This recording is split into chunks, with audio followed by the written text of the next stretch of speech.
My name is Sophia, and I've been married to Alex for 7 years now. We met in college, back when life felt like an endless adventure, and we tied the knot right after graduation. He's always been the steady one, reliable, ambitious, the guy who plans our vacations down to the last detail but still surprises me with spontaneous date nights. Lately, though, things have shifted. Alex decided to go back to school part-time for his master's in engineering, chasing that promotion he's been eyeing at work. I was all for it. I love seeing him passionate about something. But that's where she comes in, Rachel, his classmate. And honestly, it's starting to eat away at me in ways I never expected. It started innocently enough. Alex would come home from class buzzing with energy, talking about group projects and late-night study sessions. "Rachel's a genius with circuits," he'd say, his eyes lighting up. "She figured out this bug in our code that had the whole team stumped." I'd nod and smile, asking questions to show I was interested. After all, I'm not the jealous type, or at least, I never thought I was. I've got my own career as a graphic designer, my own friends, and we've built a life together that's solid. But then the text started, ping after ping on his phone, even during dinner. I'd glance over, and there it'd be, Rachel's name popping up with emojis and quick replies. "Just coordinating for the project," he'd explain, setting the phone face down. I believed him. Why wouldn't I? Alex has never given me a reason not to trust him. As weeks turned into months, their study buddies, dynamic evolved into something more. They'd grab coffee after class to brainstorm ideas, or he'd stay late at the library because Rachel has this killer setup with dual monitors. I tried to brush it off, reminding myself that friendships form in these environments. Hell, I have guy friends from work that I text about projects. But there's a difference, isn't there? An intensity that creeps in when it's constant. One night, I was curled up on the couch with a book, waiting for him to get home. His class ended at 8 p.m., but by 10 he was still out. When he finally walked in, smelling faintly of vanilla latte, her favorite, as I'd learned from his stories, he apologized profusely. We lost track of time debating this algorithm. Rachel's perspective is just so fresh. Fresh. That word stuck in my craw like a thorn. What was stale about ours? I didn't say anything at first. Jealousy felt petty, immature. We're adults, for God's sake. But the discomfort grew like a shadow in the corner of the room, lengthening with every shared laugh he recounted or inside joke he referenced. Remember that time with the faulty resistor? Rachel and I were dying. No, Alex, I don't remember because I wasn't there. Our evenings, once filled with us debriefing about our days, now included her as an invisible third wheel. I'd find myself scrolling through social media, wondering if she'd posted anything, though they weren't even connected online, which somehow made it worse. It was all private, all theirs. One weekend, things hit a boiling point. We had plans for a hike, something we used to do all the time to reconnect. But Friday night, his phone lit up nonstop. Rachel was stressing about their upcoming presentation, and he felt obligated to help. "She's going through a rough patch with her family," he said, typing away. "I can't just bail." I sat there, wine glass in hand, feeling like an outsider in my own marriage. "What about us?" I finally asked, my voice quieter than I intended. He looked up, surprised. "Soph, this is just school stuff. You're my priority. But actions speak louder, don't they?" That night, as he typed responses to her crises, I lay in bed staring at the ceiling, my mind racing. Was I overreacting? Or was this the slow erosion of what we had? The next morning, I decided to meet her. Not confront, just observe. Alex had mentioned a group study session at a campus cafe, and I casually suggested dropping by with snacks. "That'd be great," he beamed, oblivious to my ulterior motives.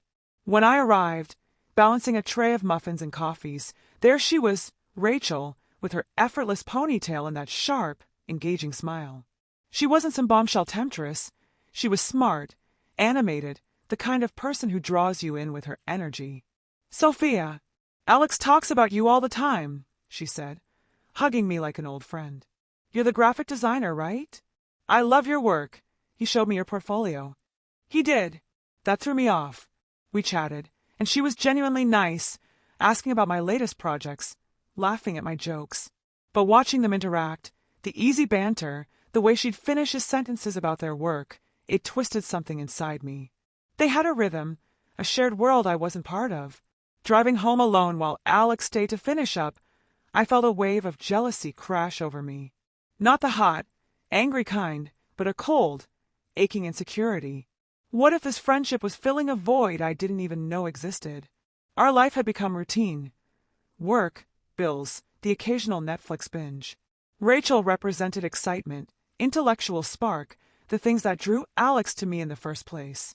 I trusted him not to cross lines, but what if emotional lines were blurring without him realizing?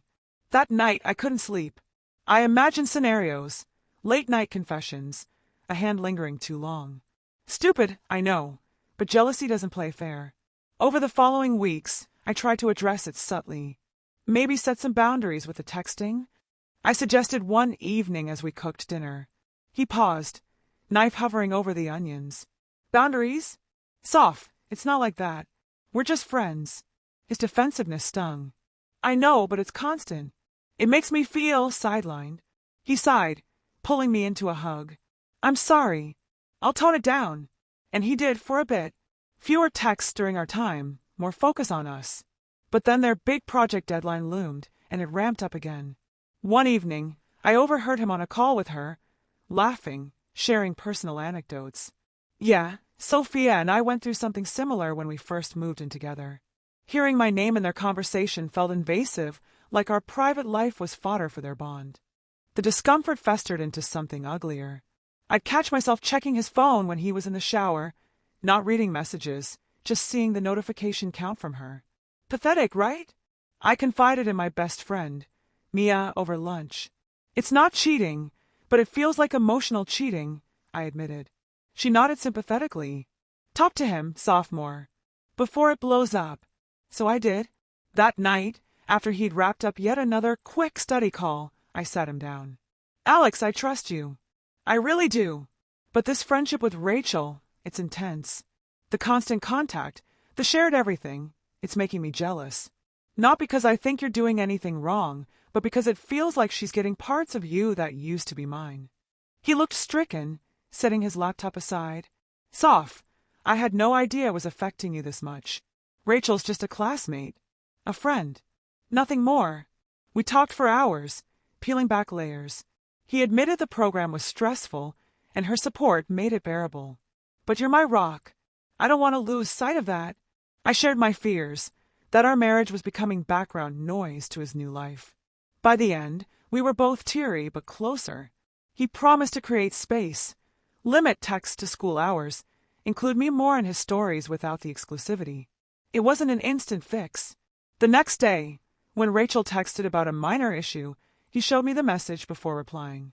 Transparency helped. We planned a weekend getaway, just us, no phones. As we hiked those familiar trails, hands intertwined, he opened up about feeling overwhelmed by school and work. Rachel's great, but she's not you. No one is. That melted some of the ice around my heart. But jealousy is a sneaky beast. A week later, at their project presentation, I attended to support him. Rachel was there, of course, beaming as they nailed it. Afterward, the group celebrated with drinks. I watched as she high-fived him, their eyes meeting in that triumphant glow. A pang hit me, sharp, uninvited. Was this ever going to fully go away? Or was it a sign we needed to reignite our own spark? Months passed, and the class ended. Their contact dwindled to occasional check-ins. Alex got his degree, and we celebrated with a trip to the mountains. Life normalized, but the experience left scars and lessons. I learned that trust isn't blind, it's communicative. Jealousy isn't always the enemy. Sometimes it's a signal to nurture what's yours. And Alex, he learned to balance ambitions with our bond. Looking back, I'm grateful. It pushed us to evolve. Rachel's now just a name in old stories, a chapter closed. But if I hear his phone ping late at night, I still glance over. Old habits die hard. If you're reading this and feeling the same, talk it out, before the discomfort turns into something irreversible. Trust me, it's worth it.